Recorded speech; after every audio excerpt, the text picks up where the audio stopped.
Semua orang diam mendengarkan. Tommy Selby. Tenang, pendiam, tapi pengaruhnya besar.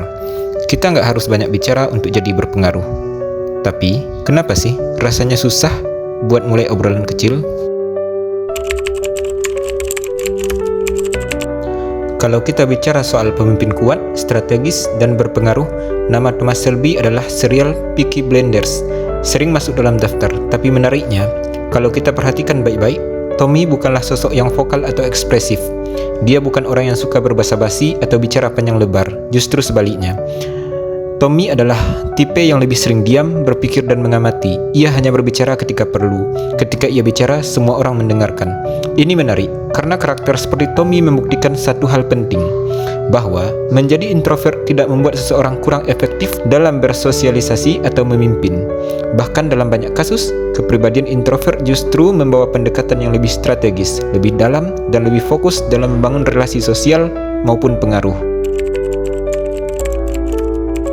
Namun dalam kehidupan nyata, banyak dari kita yang introvert merasa kesulitan dalam situasi sosial. Bukan karena kita tidak suka orang, tapi karena proses memulai interaksi sosial memang terasa berat. Kita cenderung berpikir 2 atau 3 kali sebelum menyapa orang baru. Kita mempertimbangkan ekspresi wajah orang tersebut, suasana sekitar. Apakah timingnya tepat? Dan bagaimana kemungkinan responnya? Ini sering menciptakan tekanan internal. Kita ingin berinteraksi tapi takut mengganggu. Kita ingin kenal tapi khawatir dianggap aneh. Akhirnya kita diam, bukan karena tidak peduli, tapi karena terlalu banyak analisis dalam kepala. Masalah ini semakin terasa ketika kita berada di tengah kelompok besar. Lingkungan yang ramai, percakapan yang cepat dan spontan justru membuat kita menarik diri. Ini bukan karena kita antisosial, tapi karena otak introvert bekerja dengan cara yang berbeda. Kita cenderung memproses informasi secara mendalam, membutuhkan waktu untuk berpikir sebelum merespon, dan lebih menyukai interaksi yang bermakna daripada obrolan ringan yang cepat berubah. Itulah kenapa banyak introvert merasa kelelahan setelah acara sosial besar. Kita bisa hadir, tapi butuh waktu untuk memulihkan energi setelahnya. Persepsi umum tentang introvert juga sering keliru. Banyak orang mengira introvert tidak suka bersosialisasi, padahal yang benar adalah kita hanya sulit memulai. Kita menyukai interaksi, tapi dengan orang-orang tertentu, dalam suasana tertentu, dan dengan topik yang punya makna. Kita tidak nyaman dengan percakapan kosong atau basa-basi yang dangkal, dan ini penting dipahami, karena kalau tidak, kita bisa merasa ada yang salah dengan diri sendiri, padahal tidak ada yang salah. Yang salah adalah standar sosial yang memaksakan bahwa semua orang harus aktif bicara, harus bisa menyapa lebih dulu, harus cepat beradaptasi secara sosial.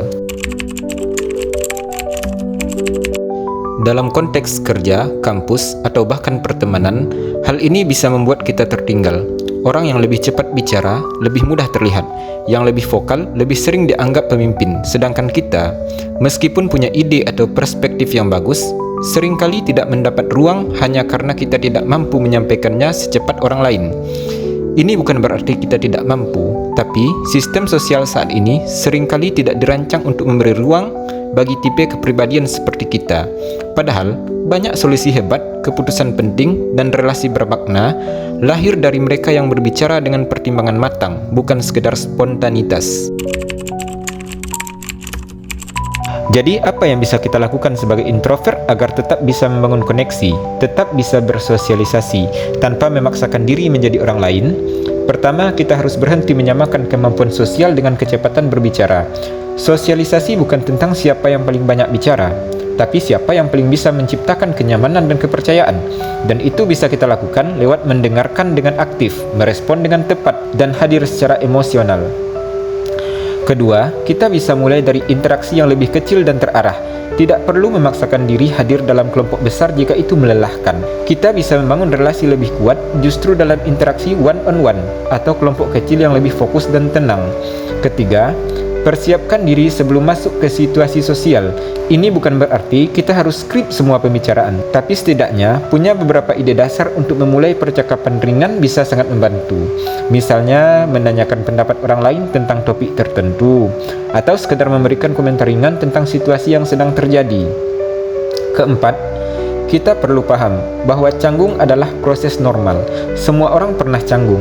Bahkan orang ekstrovert pun bisa salah ucap atau gagal membangun koneksi, tapi mereka tidak berhenti mencoba. Dan sebagai introvert, kita pun bisa melatih diri perlahan-lahan tanpa harus memaksakan perubahan drastis. Dan terakhir, kita perlu menghargai kekuatan kita sendiri. Dunia memang seringkali memihak mereka yang vokal, tapi dunia juga butuh mereka yang tenang, yang mendengarkan, yang berpikir dulu baru bicara, yang tidak tergesa-gesa, tapi konsisten. Kita tidak perlu mengubah kepribadian untuk bisa diterima. Kita hanya perlu memahami bagaimana cara kita bisa tetap hadir dengan cara kita sendiri. Dan ketika kita bisa berdamai dengan ritme kita akan jauh lebih efektif.